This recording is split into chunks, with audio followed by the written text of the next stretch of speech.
Welcome to Small Business, Big Network, the podcast for small business owners who want big results from their networking.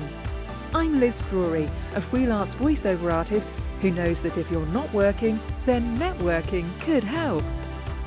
Tracey Miller is one of the founders of Bigger, Brighter, Bolder, and she coaches small business owners to launch, grow and scale their businesses. At networking meetings, she always lets the other person speak first. And once they have, she then asks permission for her to share her business information with them. She says nobody has declined yet. Thank you very much for being my guest on the podcast today, Tracey. Thank you for having me. I'm very excited. Me too. So you're all about helping small businesses to grow through Bigger, Brighter, Bolder, which is your company. But first of all, what's your background, Tracey? What did little Tracey want to be when she was at school? So little Tracey wanted to be a vet. I really wanted to work with the animals, but I'm allergic to so many animals. Guinea pigs are like a death sentence. So yeah, I didn't really go down that route. And also, like many people, I'm Generation X, so many people in my generation. It was all about, business and, either I was going to be an actual vet, which was a lot of education, or, it had to be something that was going to generate money. And so I was really steered towards the kind of, business side of things and steered away from the animals, unfortunately. Yeah. But yeah, a vet into supporting small businesses. Okay. So what did you do at school then? And what did you do immediately afterwards? What was your first job? So my first job, I've always been a little bit entrepreneurial. So my first ever job was a paper round. Yeah. So I had many people had the local paper round. It was a lot of work. They were really heavy papers, the free papers once a week. It was a lot of work. And then I worked on a market where I had to get up at 4 o'clock in the morning. My dad, bless him, drove me there, but I got up at 4 o'clock in the morning to work on a market for £5 for 11 hours work. So it was less than 50p an hour on this market. But yeah, I've always worked, always created my own cash. Yeah. And so working on the market then, is that where you kind of got into sales, being interested in that? Well, no, not really. So I didn't think I was very good at it. You just kind of help people. We were selling coats, so I can't say I had a huge interest in coats. So I can't say that was really it. I hid quite a lot, and did what I needed to do to get the cash. But yeah, it certainly wasn't the thing that really got me into sales. Not back then. Yeah. So who did you go to work for then once you'd left school? So I went to university like a lot of people. Did a business degree because that's what I thought you were supposed to do. Yep. And then my first job, I went to work for a company called Unisys, which was an IT company. Yep. In marketing. So I did a marketing specialism in my degree and went to work for a company in marketing. That's when I got into sales. So I spent about 12 months in marketing, kind of assessing the situation and realizing that the marketing people were just not valued compared to the salespeople. All the glory was in sales, all the fun looked like it was in sales. And so I campaigned for my first sales job in Unisys, which they went for. And that was the beginning of my 15-year sales career. Yeah. So tell me a bit about that your corporate career then, and Yeah. you must have enjoyed it if you stayed 15 years. That's an interesting assumption. What I enjoyed was the lifestyle, and I very much enjoyed the pay. It was an interesting time for me. So I've kind of followed a path like you do of trying to find the biggest role and the best paid role, and it ended up being in IT security. So I was always in IT in one form or another, so it ended up being in IT security. So I kind of followed that path, and then I got to kind of the pinnacle of it, and I'm like, is that it then? Like, where do I go from here? The only other route forward is sales management. And having had, I've had a sales management experience, which was horrendous. It's the closest I've ever come to a nervous breakdown was when they threw me into a sales management role. But to be honest, I spent most of my time in sales hiding the fact that I was terrified. I Yeah. had huge imposter syndrome. I felt like I didn't really know what I was doing, even though I did have success. Mm. And I spent a lot of my time hiding in that role, pretending to be something that I wasn't, putting on this persona, pretending I knew what I was doing, which was exhausting. Yeah. That was my sales career. I learned a lot, and it's stuff that I can obviously apply now to help Mm. small businesses, but it was a pretty excruciating time for me. Yeah. So at what point then did you leave the corporate world and decide that you were going to do your own thing? Yeah, so I'd love to say it was a really elegant exit. It really wasn't. I just got to the point where I'm like, I am literally done. I cannot keep showing up anymore to do what I felt for me was a soul destroying job. And I was 37. I took some time off with stress because I just needed to just get my head clear. Hmm. And I basically never went back. I had no plan. I had no backup plan. I literally had nothing. So I had to come out and work out what the hell I was going to do very Mm. quickly to generate cash. So when I first started out, I went into confidence coaching Mm. based on my background. You know, the years of being unconfident and developing confidence over the years. That was what I felt I could authentically go out to the market and offer. Mm. So that's where I started, was as a one-to-one confidence coach. I went out networking. So I looked for how do people generate business. I Hmm. loved networking. I've always loved networking. So I found local networking groups. I started to pitch my wares at these networking groups around confidence coaching, built a reputation, and that was the beginning of running a business for me. Yeah. So tell me about Bigger, Brighter, Bolder and how that came about. So it came about as a result of doing. So my business partner and partner, we are partners in everything. Hmm. He had his own coaching business, so he was teaching people like various different things, from self-defense to like circuit training, that kind of thing.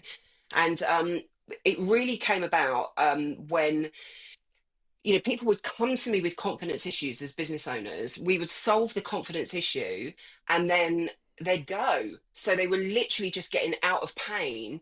And for me, that was so frustrating, because it's like getting out of pain for me is just the beginning of what's Yeah. possible. Yeah. I want to look at what we can really do once you're out of the initial pain. And so it was a combination of that frustration, plus no one wanting to coach over Christmas and the summer, which is when you want time off. Mm. And you're living hand to mouth as a small business owner. So we literally had to rework the entire model, and we wanted to offer something that got people out of initial pain, but gave them something that would actually take them into the good stuff, like the Yeah. the real juice of what it is to, the good stuff about running a business. When it's hard, it's really hard, Yeah. but when it's good, it's amazing. So we wanted more of that, and we wanted to create a community and an environment. And yeah, that's when Bigger Brass Boulder was born. Yeah. So tell me about it. How does it work and who is it for? So it's for small service-based businesses. So we work exclusively with service-based Hmm. businesses, and we help them launch, build, and scale. So we have three different levels. We have a launch level, which gets them off the ground with the fundamental building blocks that most businesses miss. Yeah. So that's our launch program. We have a level called Build, which is a longer-term membership. Style, which is for business owners who are not startups but are looking to hit their first 100K. And then we have another level, which is also a membership, which is for six-figure businesses looking to scale. So what we're big on is making sure that business owners get the right information at the right stage they're at in their business. Because we did it in the early days. We just wasted so much time, money, and energy trying to implement stuff that's just not relevant for the level we're at. Hmm. So we've created something in the image of the club that I wish we had when we first started our business. Yeah.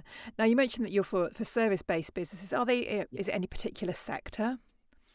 So it's yes and no. So when I say service-based businesses, what I mean is like a consultancy, for example. Yeah. So we definitely don't work with product businesses. And what I mean by service is like a boutique business. So we really focus on the high value, low volume type businesses. Hmm. So, for example, HR businesses, like a marketing strategist would be perfect for us.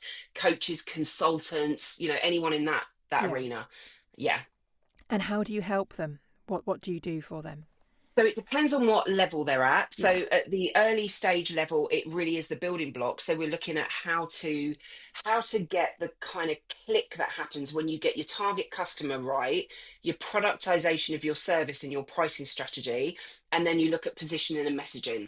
So that's kind of the fundamental building blocks, which right now businesses need because it's Mm. tough out there at the moment. Yeah. So that's the kind of launch bit. And then at the build level, we really focused on sales and delivery. So one of the big challenges for small businesses is getting those sales, lead generation and sales. Yeah. So that's what that build level is about. And then at the scale level, it gets a little bit more sophisticated. So quite often at that level, they're bringing in maybe their first employee or they've got a team. And now we're starting to get into systems, processes, strategy, and people management. Yeah. So it really depends on what level they're at. Yeah. And so how many businesses would you be working with at any given time? So we only work with 115 in across build and scale at any particular time. It's a Hmm. finite model because we want to make sure they get the the stuff that they need Yeah. to actually grow. And then we only take on 60 launch members every year. So we run 4 cohorts of 60 in total. So it's a restricted model deliberately so that we can continue to give them the value that we know that they need in order to get the result. Yeah. So what sort of format does your coaching take? So it's typically group coaching. That's kind of at the heart. So Hmm. at the build and scale levels, we run it around things like mastermind groups, Q&A sessions. We have just an amazing community. So everyone that's in our community is vetted. We only work with businesses that we know we can help. And that are open to learning. But the community that we have, they're just willing to support each other, and it's really lonely out there Mm. as a small business. So that group coaching thing for us is important. But then we offer one-to-one support. So if the shit hits the fan for somebody, they don't want to be waiting to the next Q&A session. They need Yeah. immediate help and support. So it's a whole kind of infrastructure that's built around them, built on group coaching, but with layers of support and goal setting and networking and everything that comes together to give them what they need. Yeah. Do you find that there are common issues that people are having? Definitely, yeah. The big one at the moment is sales. So as the market kind of squeezes a little bit, it's really lead generation and sales that are the big hot topics at the moment. It's not the same for everybody, but I reckon about 85% of the small businesses that I speak to, it's lead generation and sales at the moment is the big common one. And then we get into other things like, depending on the size, it's team management or delivery issues. The business has got to a certain point and it can't grow any Hmm. further. And then the other big one is obviously our own personal stuff. So, as someone that's suffered with confidence issues and imposter syndrome, that comes up a lot. We are our greatest asset in our big business, but we're also our biggest liability. Hmm. And when we're dealing with, which we almost all of us are dealing with some kind of trauma or fear or doubt or just shit that gets in the way of us growing. It's that. So we offer a very holistic approach, practical advice around things like lead generation and sales, whilst a really loving supportive space where we can deal with some of these even trauma, but the confidence issues and imposter syndrome that we all face Yeah. on a day-to-day basis. Yeah. So, what things do you think that small businesses are getting wrong when it comes to sales? What mistakes are they making? There's a few actually. I think when so in the context of things like networking, it's going out and like just trying to sell like Yeah. without having the building blocks in place. We've all experienced being pinned to the wall by Yes. somebody that is desperately trying to sell you their product. So I think that's the first one is just selling without all the kind of nuances and components that need to be in place first. The other one for me though is there's just not enough work done on niching, positioning, messaging. So we're trying to solve our lead gen problem by appealing to as many people as possible. Mm. And that's not working in the current climate. We Hmm. actually need to bite the bullet and niche and position in a way that makes sense to the market. We need to carve out our little space so that we can, not keep undercharging and over delivering. We can, become an expert in our space. We can build our confidence, all those little components, which is really what the launch program is about. Um, is I think where people are going wrong, and if we can just get those bits into place, then we can start generating leads. And I've seen it time and time again. I mean, we've been doing this 15 years now, so I've seen this time and time again. Get these building blocks in place, and things start to open up. Yeah. So yeah, that's the biggest mistake I see. So do you find that people tend to be afraid of niching, thinking if I go too narrow, I'm going to miss out on a whole load of other stuff that I could have had? That's exactly it. So it's kind of counterproductive, because you think if I just appeal to as many people as possible, like it's a much bigger pool. But it doesn't work like that. We end up actually appealing to no one, or Yeah. we end up with, just somebody that we happen to come across that isn't really an ideal client, and we end up compromising. When we've done the work to really position ourselves as an expert in a specific field, it has to make sense and it has to be authentic. But when we've really done that work and we can articulate what we do in a certain way, it completely changes the dynamic. Like, me saying, I could work with product businesses, but I don't. Mm. Exclusively work with service-based businesses. And then when a service-based business hears that, its ears prick up, Yeah. because we're always looking for something that really fits the bill. Yes. So yeah, you're absolutely spot on. But the antithesis of that is what's really working in today's market. Yeah.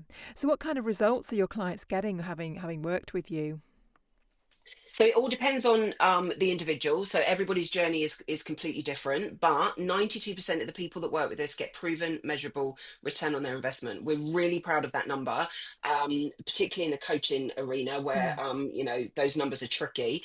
But the reason for that is, honestly, we are shit hot at what we do. We've been doing it a long time, and we've really honed what we do. But also, we are super selective about who we work with. So Mm. you can't just buy our products. You won't find a way to do that on the internet. You have to go through an application process, and we vet you, and we make sure that the gaps in your game are what our area of expertise. Hmm. And once we're happy that it's a good fit, then we can proceed. So we stick to that, because we want to make sure that people are getting the result. Yeah. Now, something I liked on your LinkedIn profile, it says that you have a no fluff approach. So what I does that do. what's that mean, Tracy?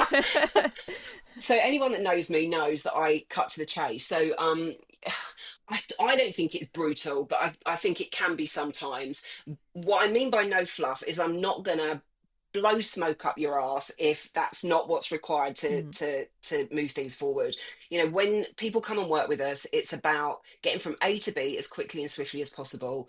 And the no fluff is, sometimes you just have to say it how it is. If we Yeah. can get to the heart of the problem, really get to the heart of the problem, and really be honest about what the problem is, then we can take the action that's required to move it forward. And in some instances, it's genuine serious problems with the business. In other instances, we just sometimes need to get out of our own way and get on with the activity that is required to move the Hmm. business forward.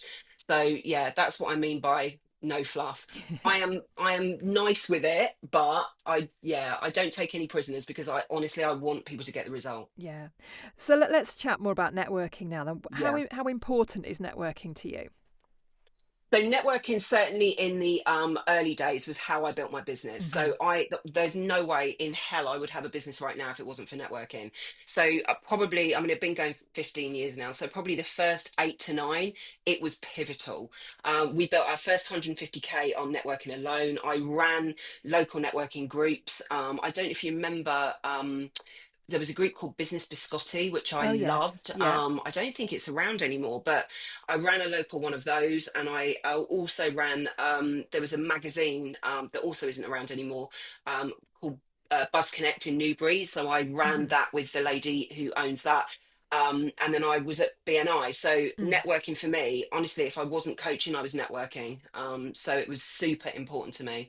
And also, I think it's important now, having experienced lockdown and what that's meant to people, and their mental health. I Mm. just think it's so important that we're out in communities and networking, and rubbing shoulders a little bit. Yeah, absolutely. Is it something that you encourage your clients to do as well?